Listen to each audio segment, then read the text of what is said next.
You're in the VIP section of Black Women in Radio, the podcast, a decade of the new woman. Hi, I'm your host, Felisha Love, along with our very special guest, Rashawn Ali. I love talking to radio people because they just get it. We just get it. We have our own vernacular, we have our own language, we just get it. We just get it, which is one really good reason why I really wanted to do the podcast is because Black Women in Radio, we're multifaceted and we're doing so many different things. And I really wanted an opportunity to let the world know just how talented we are. Because I think that industries take it for granted, whether you're in radio or in television, they take it for granted and they pigeonhole you in the fact that, you can just do radio, or you can just do television. And the transition is very easy. As a matter of fact, radio, I think, is really the foundation of everything else. Would you agree? Absolutely. People ask me that all the time. Like, how are you able to transition into television? And I always say my first love will always be radio. It just will always be radio because the fact that we have to get things in within a 15-second time slot, you gotta sell a record, you gotta read what's on the liners, you gotta complete a whole thought, tease a record, and tease a contest within 15 to 20 seconds. Television is, I won't say it's easy because there are different levels of difficulties that come with television, but the breeding ground and the foundation that I have. That we all have from radio has made me that much better in television. I would not have wanted it any other way. I would not have wanted to have gone into television not having had 13, 14 years experience in radio. I feel like I could do anything. And not only the skill set, the drama that comes with radio. Yes. I can do anything now. Absolutely. Absolutely. Now, I have not done television, network television. However, what I've noticed in producing shows like, this podcast, my skill set kicks in. So while I'm learning a totally different skill set, for in this case, it's Adobe Premiere. My editing skills from radio kicks in and it just works. It's just working with pictures. That's the only difference that I've noticed. Yes. It's so funny because I was coming out of social distancing and, self-quarantine and all of this that we're all enduring.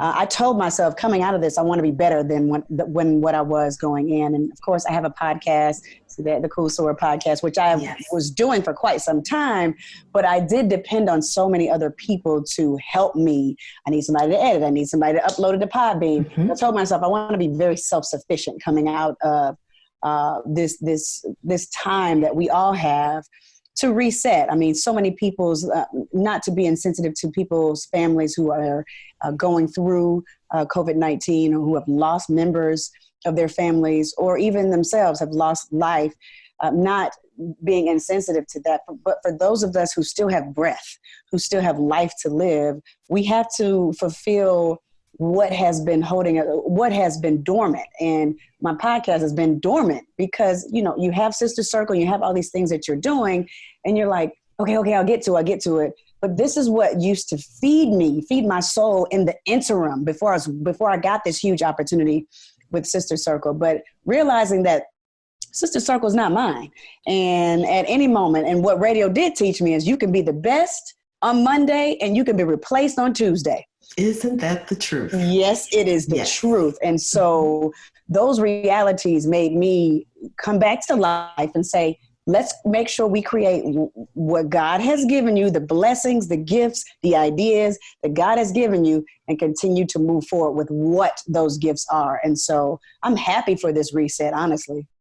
I am so glad you mentioned that. I really wanted to bring it up in this conversation because I feel just like you, the whole world is pressed reset.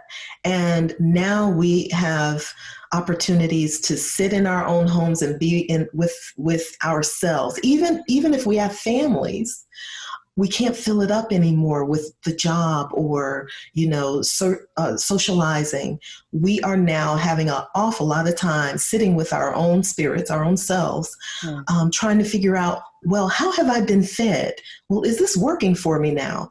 Is this job working for me now? Why am I so angry now?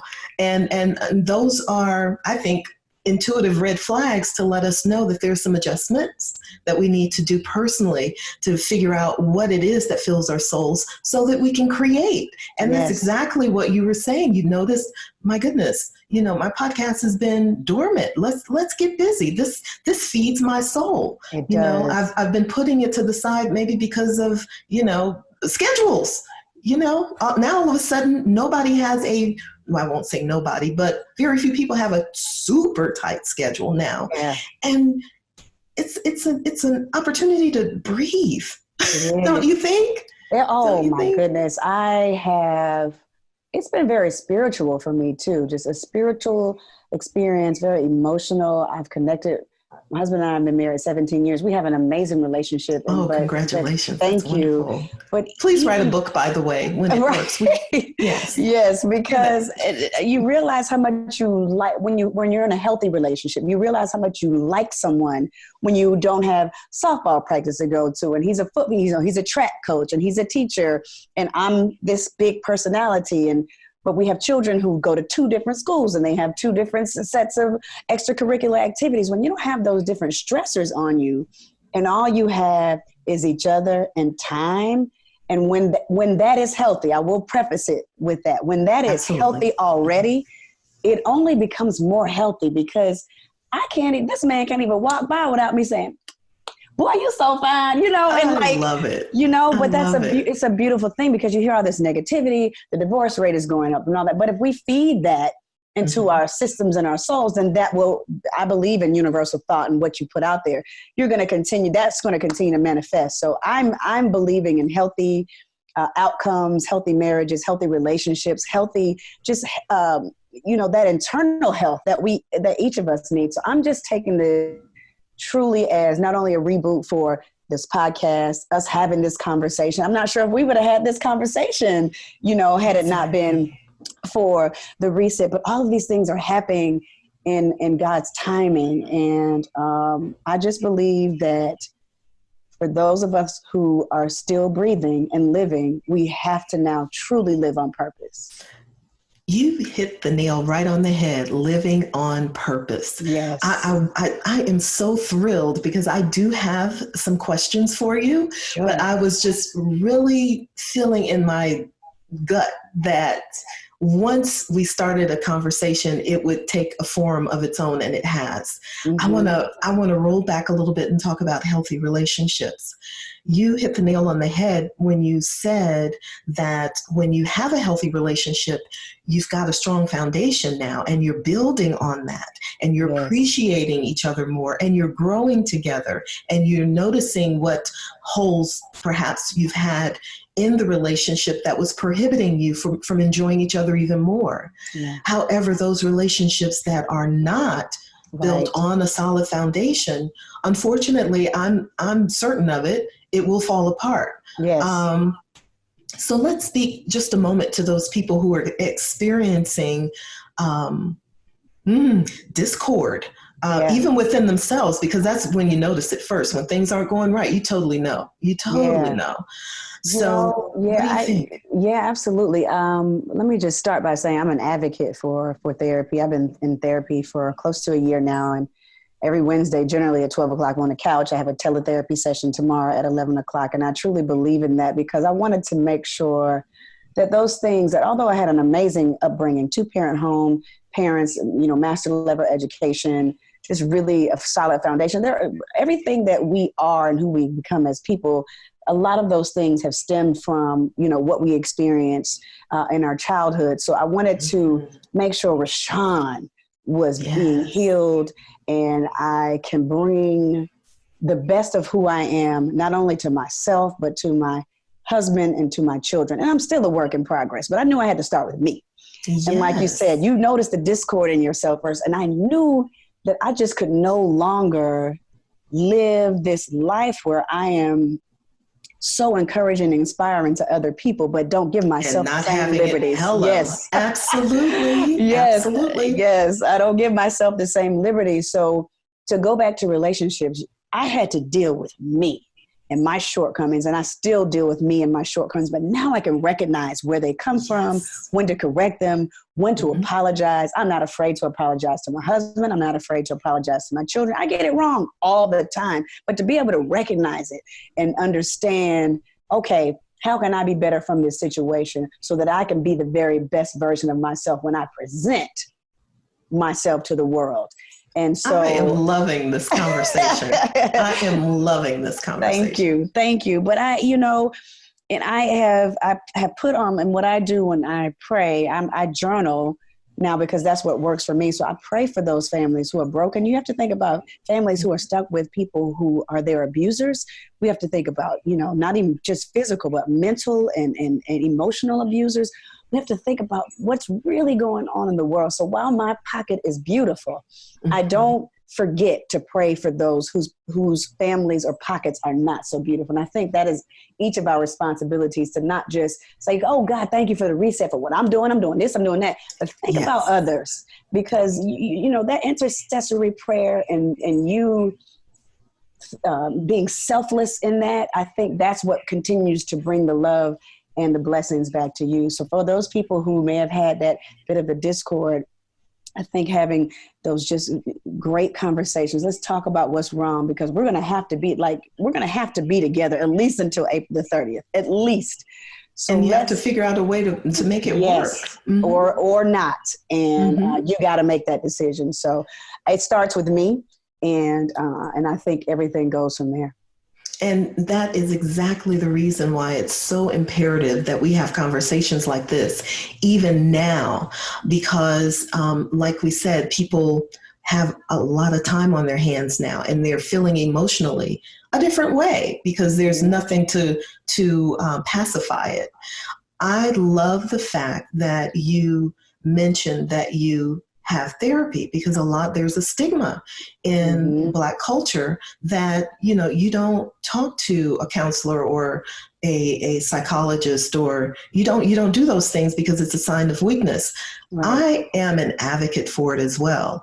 I've only had it a couple of times, and it was during marriage, where I noticed that when the partner does not want to work on it, then who's left? You've got to start working on yourself. Yes. And it's a wonderful thing, because then you become stronger within yourself, and you notice what you really love, what you really want, how you want to be loved. And if those things aren't happening, you encourage your partner to work with you. And if they just will not work with you, then there are some decisions to make. That you have to make, absolutely. But it absolutely starts with, my dog. What kind of dog do you have? I have a boxer. His name is Malix. He's 3 years old. And my husband just pulled up, and he's like a real alpha dog. So my husband must be taking a long time to get out of the car, because he's looking out the window like, hey, man, when you coming in? I need to see you. Literally, mind you, my husband has been gone for like 20 minutes. That is so funny. I love dogs. I just had a conversation with a friend of mine. She has 7 dogs. Stop. They've got plenty of property, but 7 dogs. And I get it, because they are just all about her babies. Absolutely. Absolutely. Yes. But so with talking to a counselor and talking to someone who can hold a safe space for you and not judge you is key, I think. And for those people who are listening, find that person. It's not your girlfriend that's gonna, gossip about it during the time that your weakest moment. It's not that person. It's someone who's going to listen without judgment. And when you find that, then you can start growing. You can start growing spiritually and stronger mentally, and really getting in touch with what really makes you happy. I'm willing to bet that there are a lot of people that are feeling a sense of relief because there's no job to go to, because they're recognizing, I don't even like that job. Right. That is so true. I was talking to my therapist. Her name is Dr. Joy Beckwith. It's fine, baby. And she was saying that she is much busier than she was prior to the quarantine, because so many people are just trying to figure it out and don't know how to even exist without having something to go to, really have to sit in being who they really are. And a lot of people haven't faced themselves. And Rashawn, it's scary. It is scary because you have to own your own stuff. Mm-hmm. And when you're used to blaming somebody for it. You're like, oh, was I the problem the whole time? You know what I mean? Like you're having all of these realizations. But she has been someone that has really helped me see me. Mm-hmm. You know, I know that God has made me a very kind person. I'm going to always try to find the best in every single person I meet. That's just who I am. And it's almost to a fault. When, like, Rashawn, everybody ain't going to be nice. Everybody not going to like you. It's going to be cool. But I had to learn that and had to understand where that comes from. So when I got to the root of it, I was able to understand why I want to make sure everyone likes me, or I want to make sure everything is always peaceful and happy. That comes from something. And now that I've been able to pinpoint those things, I can say, everybody ain't gonna like it, Rashawn. Everything's not gonna always be happy. But what you are in control of is you and how you receive it and how you respond. So she has been so safe for me, and I can't wait to talk to her tomorrow at 11 o'clock. Oh, I love it. Well, you know, it's therapy, I think, for a lot of people, even listening to us and listening to how we are navigating this space right now. Yes. When you recognize that not everyone's going to like you, I think you have a better time at really standing in your power creatively in different industries. Yes. I, like you, to a fault. I would love, my world in my head is Disney. Mm-hmm. You know, everybody gets along, although Disney does have some wicked characters. Right. So that's not necessarily true. But, you know, everyone gets along. Everyone loves you because you woke up this morning and you're a kind person and you're going to attract kind people, when in fact you don't attract kind people when you're a kind person. You attract those people who will take advantage of you and hurt you and rip your heart out. And then you're still left there trying to figure out, now what happened here? You know, do I need now to be a hard person? Do I need now to run over people because the lessons that I have learned in being nice means, you know, I'm going to get hurt? Mm-hmm, but that's not true. That's when you really start digging in your soul and saying, I was born a nice, generous person. I am not going to change my makeup to survive in an industry, to survive in a relationship. I'm not doing it. But you don't get there until you do the inner work. Woo! What do you think? I mean, you said it. And the inner work for me, again, came when I started therapy, because I had to realize that people who are envious of you being kind and you know, having these tremendous blessings, really want to be what you are. And that has nothing to do with you. That has nothing to do with you. Say it again. It just hit home, so it just landed. Those people, again, kindness, how people are gravitate towards you. I had to realize that those are not bad things. If they are bad things to you, then sis or bruh, that's your problem. It has zero to do with me. It has zero to do with me. Really, I'm really what you want to be. Exactly. And part of the makeup for you in growing into who you really are is not to absorb their stuff. Because once you absorb their stuff, then you can't be who you want to be or who you were born to be. And I think we see that a lot in industries, don't you? Oh my gosh, I see it. And I have to, when I tell you I have to protect my energy, because I'm a Cancerian woman. We care about everybody. We're very maternal. And I also take on other people's energy very quickly. If I do not, you're even more sensitive to energy as a Cancer. Yes, absolutely. So now what I do is when I feel it jumping on me, because energy is transferable. We already know that. I have to completely say that is not, like, say it almost out loud. That's not yours. That doesn't belong to you. Let them go. They'll be fine. pray for them, but your energy is yours, so you have to protect it. So I'm very conscious of it every single day. Sister Circle has allowed me the opportunity to grow professionally and even personally. I was able to, throughout these last 3 seasons, I'm able to kind of put a mirror to myself the 2 seasons prior to this one, put a mirror to myself and see myself in different ways, and also learn how to interact with people and understanding personalities, understanding what I will and won't tolerate when I do have my own production, my own show.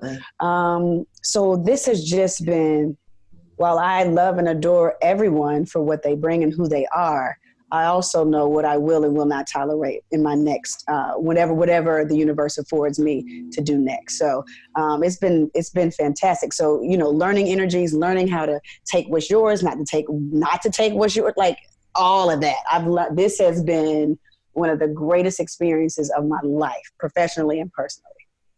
For those of you who are watching and listening, if you don't understand what we're talking about when we're talking about energy, if you would think about the last time you walked into a room and you just didn't feel quite right, mm-hmm. and you weren't sure why, but you just felt like you were slimed, you felt maybe like people were looking at you or staring at you, or that is energy. And human beings have energy. We're made of atoms. We mm-hmm. have energy, or we are energy. And so don't poo-poo feeling your intuition, because that is your intuition letting you know that there is something going on either in someone's mind or in their spirit mm-hmm. that doesn't quite jive with you. Yep. And when you're dealing with people, especially in entertainment, and you see it, you're interviewing a bunch of people, you're always in public, in communities, get to know your intuition, because it's going to help you along tremendously. Oh. And Rashawn, you spoke of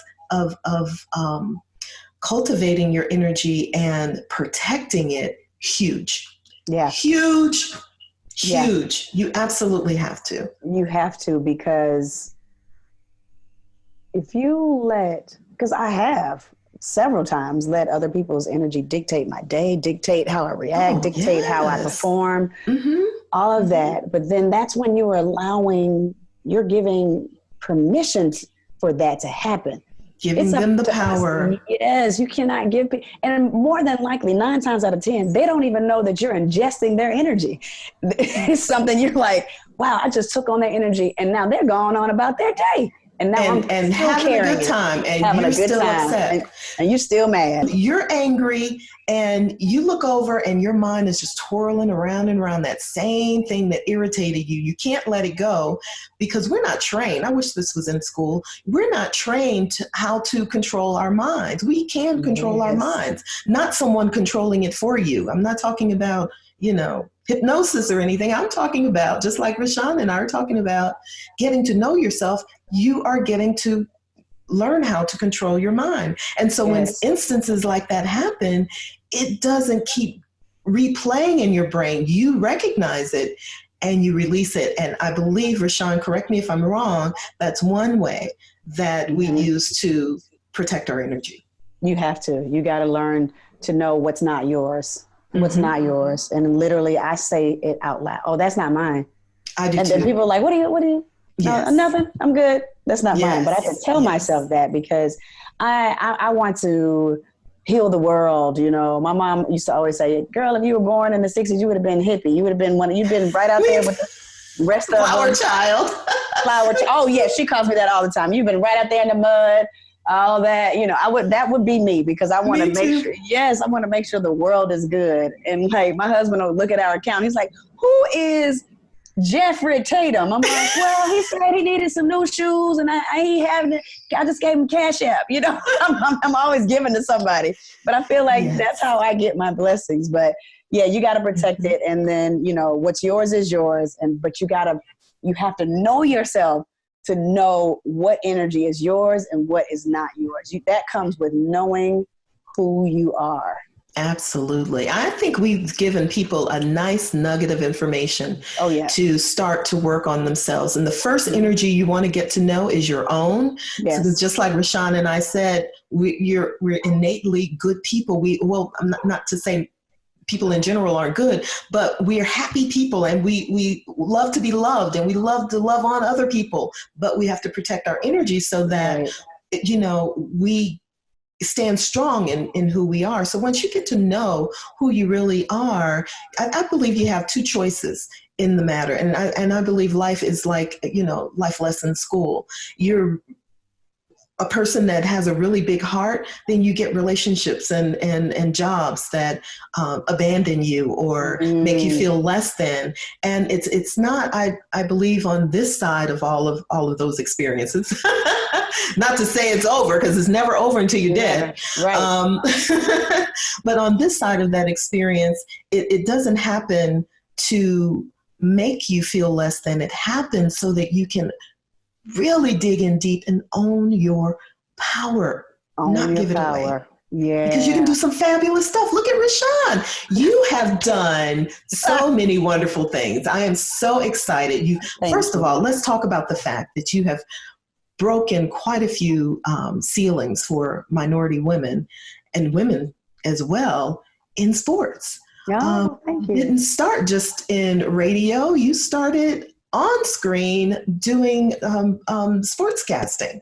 So, and that's where I remember you first. Yeah. Well, when I auditioned for Ryan Cameron's morning show back in 2001, actually, we heard about the audition in 2001, and then the audition actually took place in January of 2002. I presented myself as a sports reporter. I wanted to come in with a different angle, because he did his finding his new co-host American Idol style. And so I wanted to go in differently. I know so many women were into entertainment and all of that stuff. I was like, that's not my thing. I'm going to go in for sports. I grew up with a father who was a legendary high school football coach in DeKalb County. He's the winningest high school football coach in DeKalb County. Sent over 350 boys, young men to college, and young women on different scholarships. And so sports has always played an integral role in my life. I went to college on a swimming scholarship, have a nonprofit that focuses on swimming, soccer, tennis, golf, and lacrosse. So sports is all. My mom actually was a Pop Warner football coach whose team went undefeated. So football and sports. Right. So sports have always just played a major role in my life. And so when I auditioned to be on Ryan's show, that is the angle that I took. Being a hometown girl, I obviously was advantageous for me, but that sports angle just really lent itself for a greater opportunity for me. And so when I got the opportunity, I was his co-host, but I also covered sports. So I would go to the locker rooms with the Hawks and the Falcons, and we would cover high school football. I started a program called the Football Phenom of the Week, and I would cover like the hottest football player in the the football player making the greatest gains for the week. So, it just happened that way. And so it progressively grew when I became the sideline reporter for the Atlanta Hawks, once Ryan became the PA announcer. So that in turn grew and gave me an opportunity to do NBA TV. And then that turned into sideline reporting for Georgia Public Television. And then that grew into CBS Sports Network. And then that grew into CNN and Headline News. And so when my last radio station let me go, because all three of them did. Well, don't feel bad, because those are one of those hard knocks you learn. If you've not been in radio a long time, it's going to happen. It's going to happen. It's going to happen. So when that happened in 2014, when my morning show got let go for The Breakfast Club, which was a syndicated morning show, literally the next week I got the opportunity to do weekend sports at CNN and Headline News. So I was like, well, I'm good. Yes. So That is so funny. We have a little bit in common. I was actually a morning show co-host for Ryan Cameron as well when it was Hot 97.5. Your name. I was like, I know that name now. Wow. Yes, small world, isn't it? So we got stories. We've got stories. We do. We do. Yes, that was a really fun time. And during that time, I would say for me, that was one of my lessons. That was probably the first job that let me go, that I just felt like, but why? I don't understand.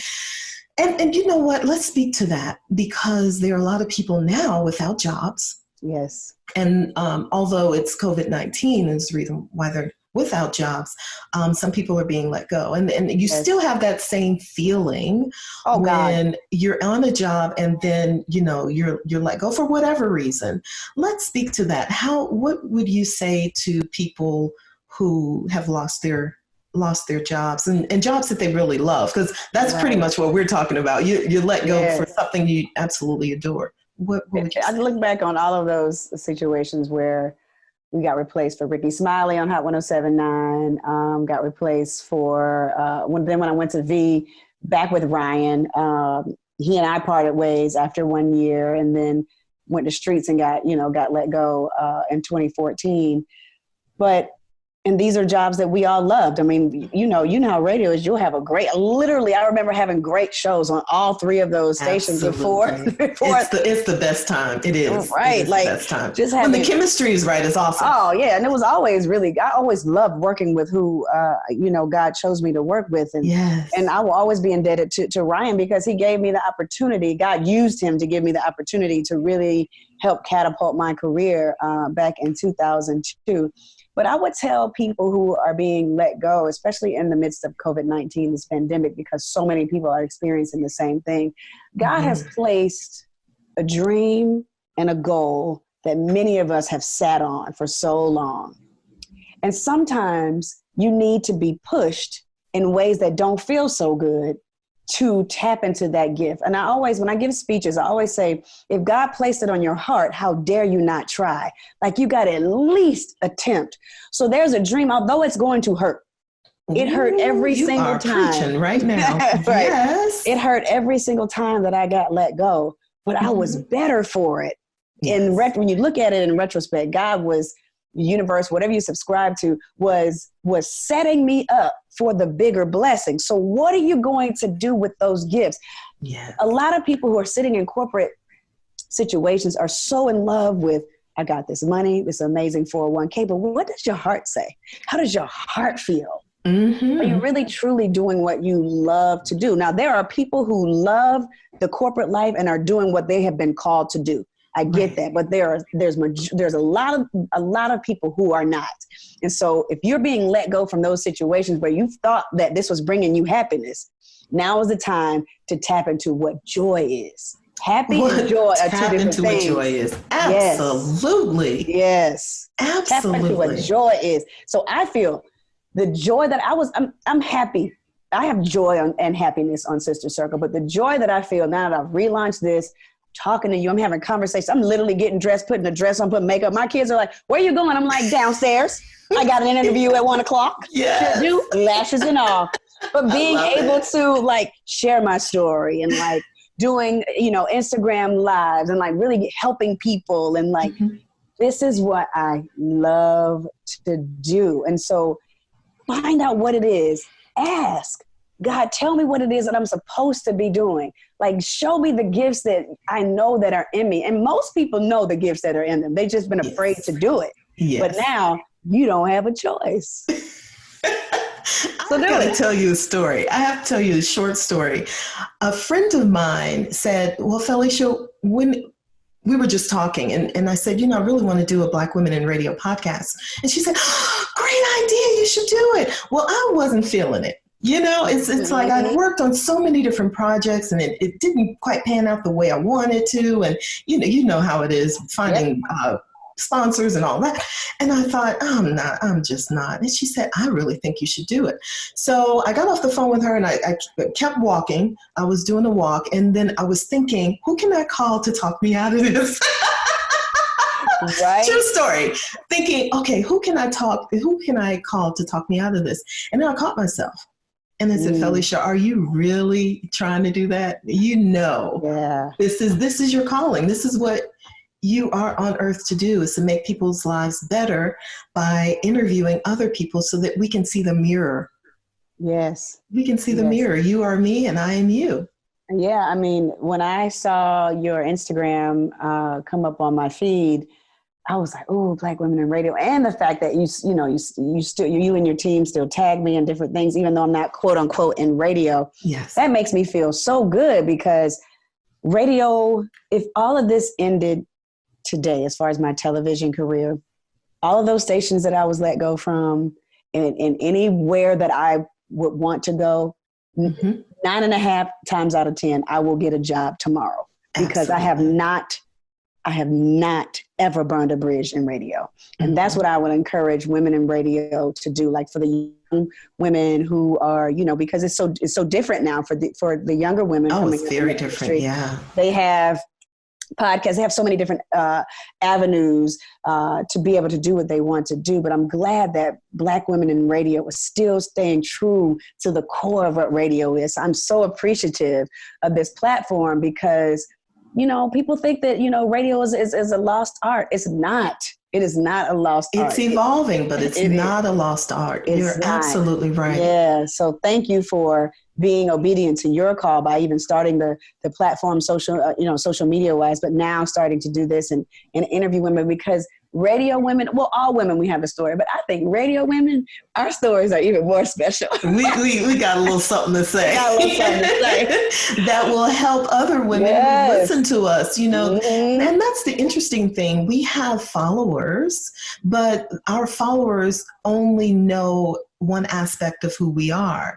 Yes. And the one reason why Black Women in Radio, the platform, really resonated with me is because I wanted people to know that, when they no longer hear us, it doesn't mean we're in Tahiti having a vacation. Right. We are actually trying to figure out how to rebrand ourselves to stay relevant in an art that we were called to do. Yes. And even though the industry isn't so kind to all of us, because, it's just, it is what it is. That way right now. It is what it is. You have to figure out another way to do it. Podcasting is one. Yes. And I really wanted to talk to you about podcasting as well, for those people who are, because we're seeing a lot of them these days. We're seeing people who feel like, hey, I have an opinion, so I'm going to get myself a microphone and I'm going to be a radio host. Some people are really good at it, but then there's some stuff out there that's not so good. Right. And I'm hoping that Black Women in Radio will kind of give them a different perspective as to how to navigate the industry to make them better. Yeah. I started my podcast in 2016. God gave me this idea and I ran with it. And that was during that time where I was I was freelancing on a show called Falcons Rise Up Weekly. I was freelancing with CBS Sports Network. So everything was seasonal. So it was NFL football and then college football. And then, you get your packages and everything's based on, when you'll go out. And so there was no consistent every 2 weeks type of money. So when I decided to start my podcast, God gave me an idea. I'm a member of Alpha Kappa Alpha Sorority Incorporated. So I was always cool with everybody on campus. I was always cool with everybody. And, they try to pit us against each other, which I hate, which is why I came up with. Let's talk about that before we go, please. But go ahead. Yeah. Yes. So, I'm literally walking up to Topgolf to go to a party. And I'm outside of all the pretty clothes I wear on Sister Circle and sometimes on my Instagram page. I'm really a tomboy at heart. And so I had on like my Timbs and a sweatshirt. And I had on my little Louis backpack and my hair was all fly. And I thought to myself, man, I'm such a cool soror. And I was like, oh, that's it. What? Because my business partner at the time, I was doing like webinars on how to get into radio and all these different things and trying to figure out who I am in this space, not having a radio station to go to, still trying to get into television, doing a little bit of television, trying to figure out where I was. And at first it was just a t-shirt line. He was like, no, I think that is what your podcast is. You interviewing women long form about, their lives. It's not all about sorority life. That's what's going to bring one community together to hear these long form interviews, and they're very entertaining. And so I started, and the rest is history. Well, the history came when Sister Circle started and I couldn't maintain. I was on 2 shows a week, Tuesday and Thursday. And I literally just got exhausted. Yeah, what you do? Yeah. I've been trying to pick it up. And I had done 2 live shows. We took it out of just it being audio, did a live show, 2 of them, which were fantastic. But we all know live shows cost way more money than just picking up a microphone on Amazon, learning how to do GarageBand, learning how to edit, and getting like a team around. It costs much more money. Exactly.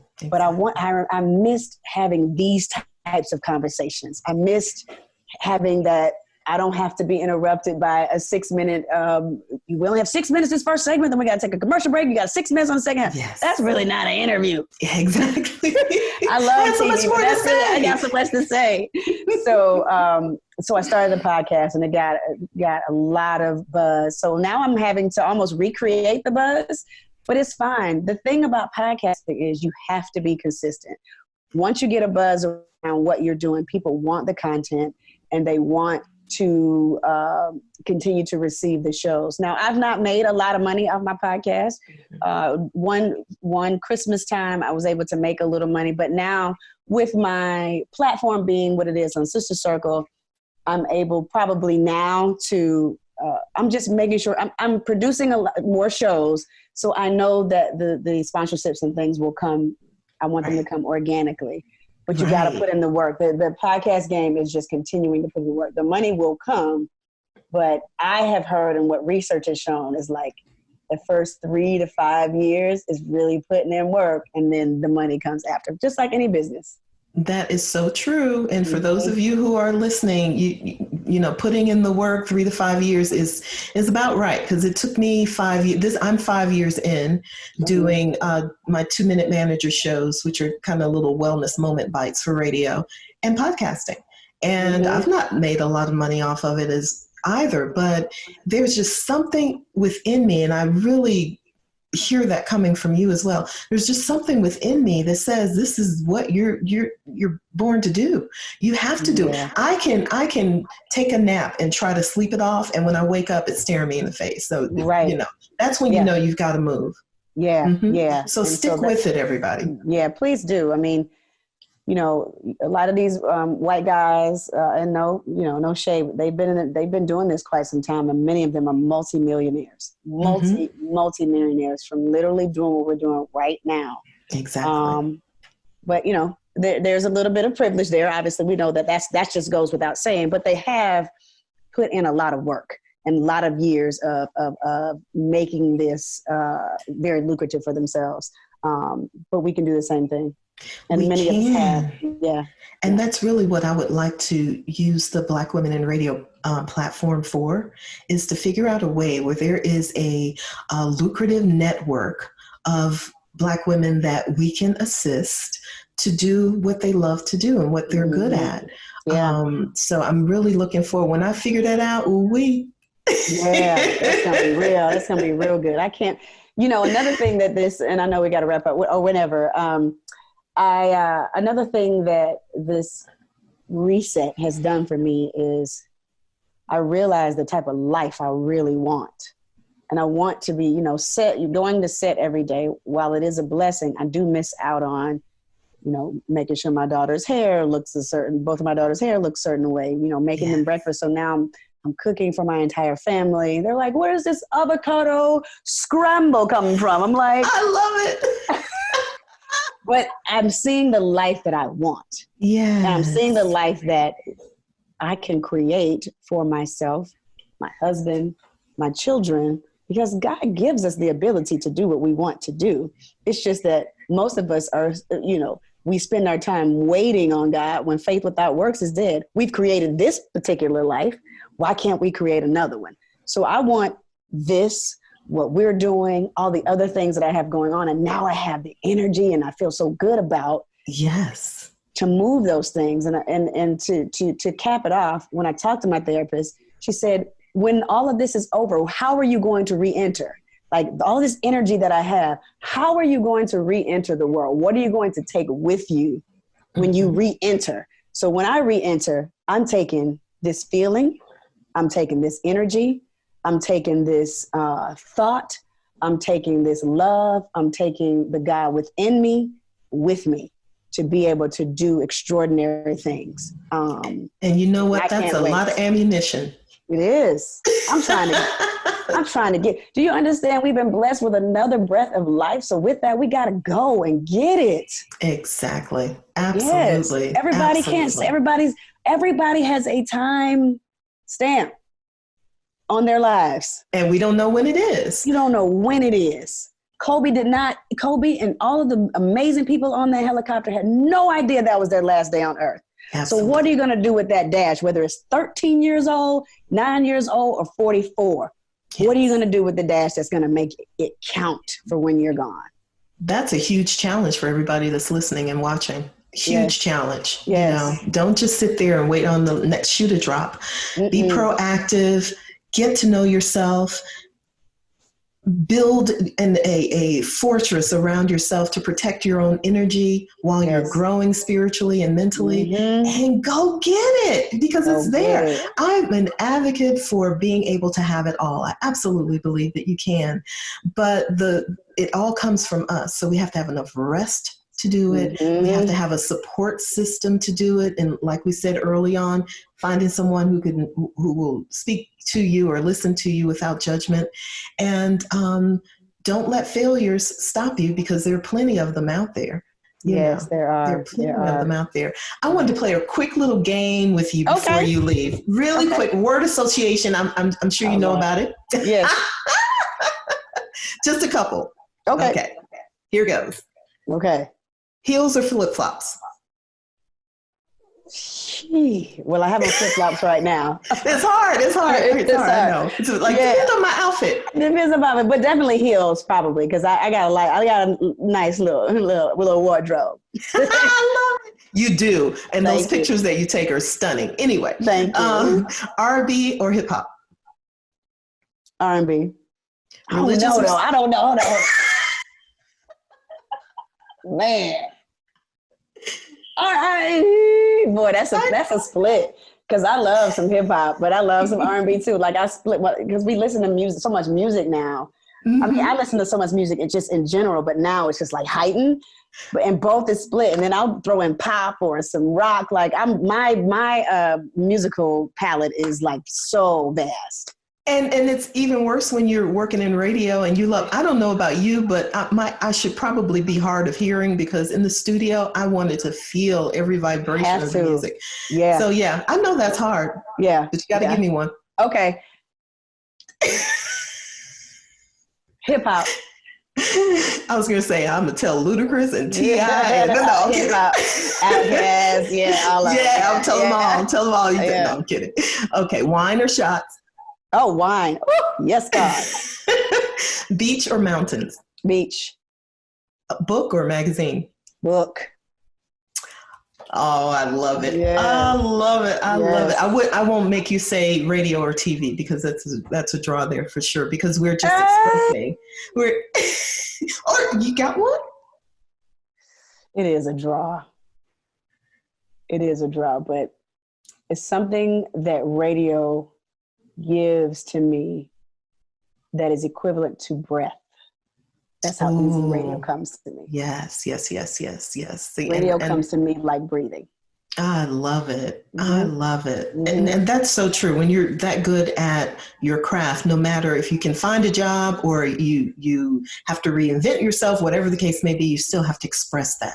Mm-hmm. I really wanted to talk to you about your acting as well. I know your first movie was Three Can Play That Game.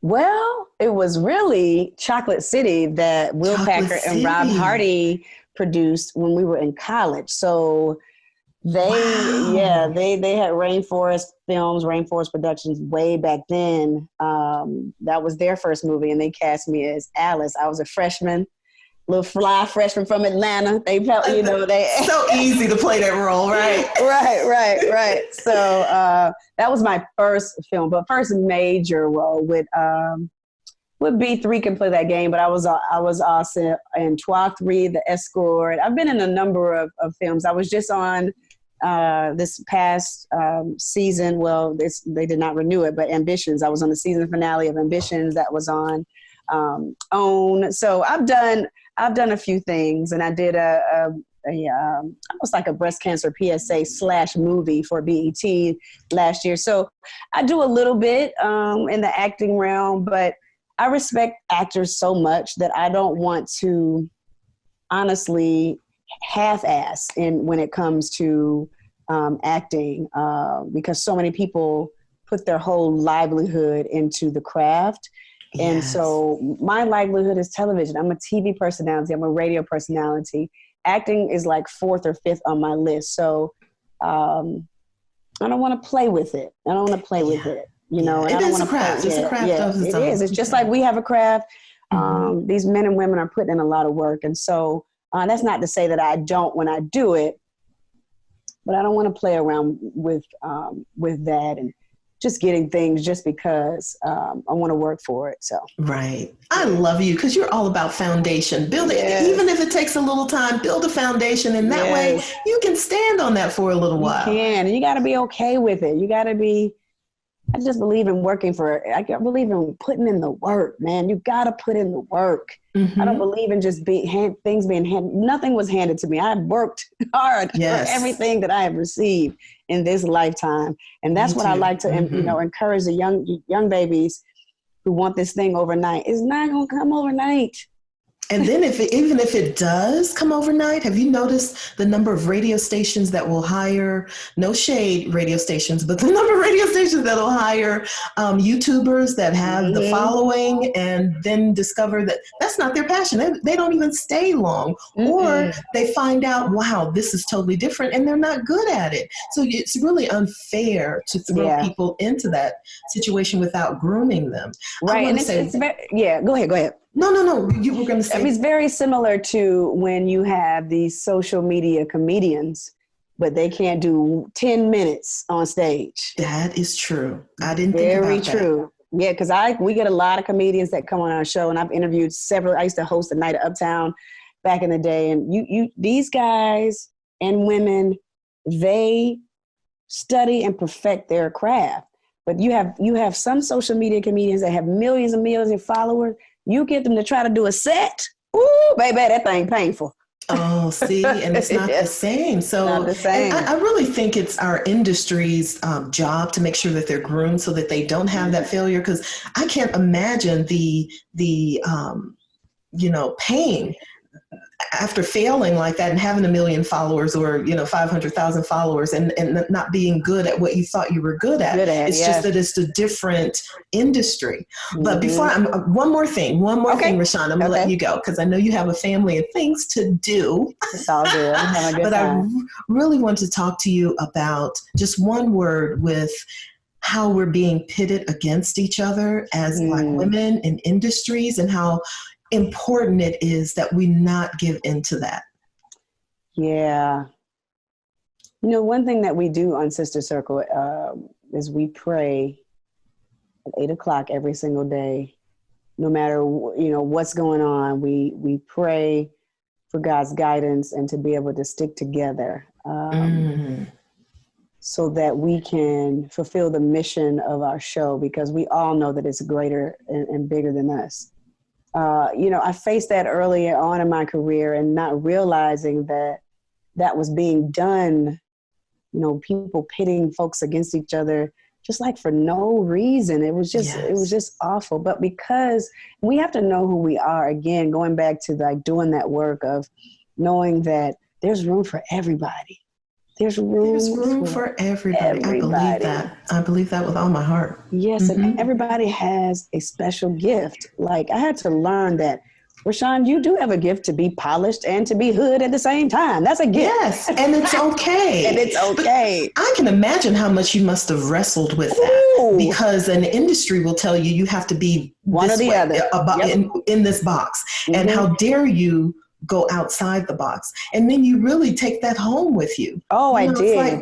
I'm sure that's tough. Yeah, absolutely. So that happened to me when I was on Hot 107.9. It was probably the last time I read, any comments, and that was just when articles were put up by Rodney Ho and the AJC. And I remember somebody posting online, Rashawn doesn't know if she wants to be proper or ghetto. And I never forgot that. Like I never forgot. It just, and obviously I still allude to it. You see what I'm saying? So that's what, first of all, from that I learned to stop reading comments because, as a Cancer, I'm going to ingest all of that. Mm-hmm. And then secondly, it's cool, Rashawn, to be both. And so now I get to do that on TV. I don't give a dang who likes it or not, because this is what you're going to get. This is what you're going to get. And I think that's what makes me who I am, is that I can be a little bit of both. And I think it's called personality, don't you think? That's pretty much what it is. Yeah, personality.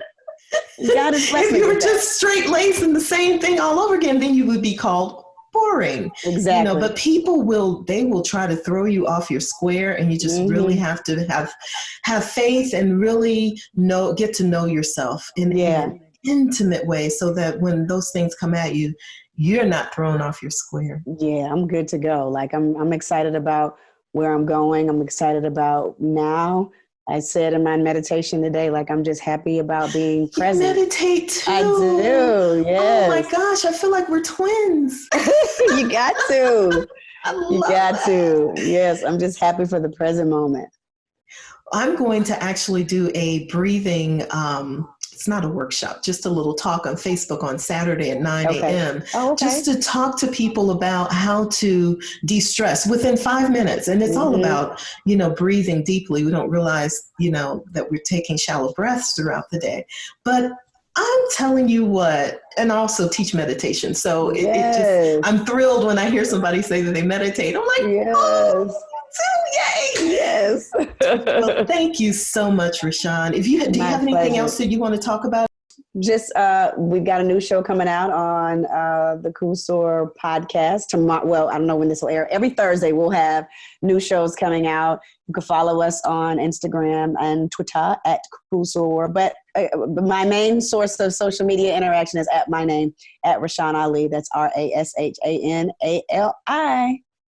Yay! Well, you know what? It is a delight to speak to you. I mean, one spirit to another. This is the best interview I could have ever asked for. So thank you so much. Thank you kindly. I appreciate it, and continued success in everything that you're doing. Oh, thanks so much. And we will absolutely be following you. So have a wonderful day, and all the best to your family, and wish you safety and just so much success. Yes, thank you. And you as well. Take care. You too. Bye. Careful as you exit your VIP seats. It'll be waiting for you on Wednesday, April 22nd at noon, when we talk to Frankie Darcell. Be sure to join us on all social media at blackwomeninradio.com.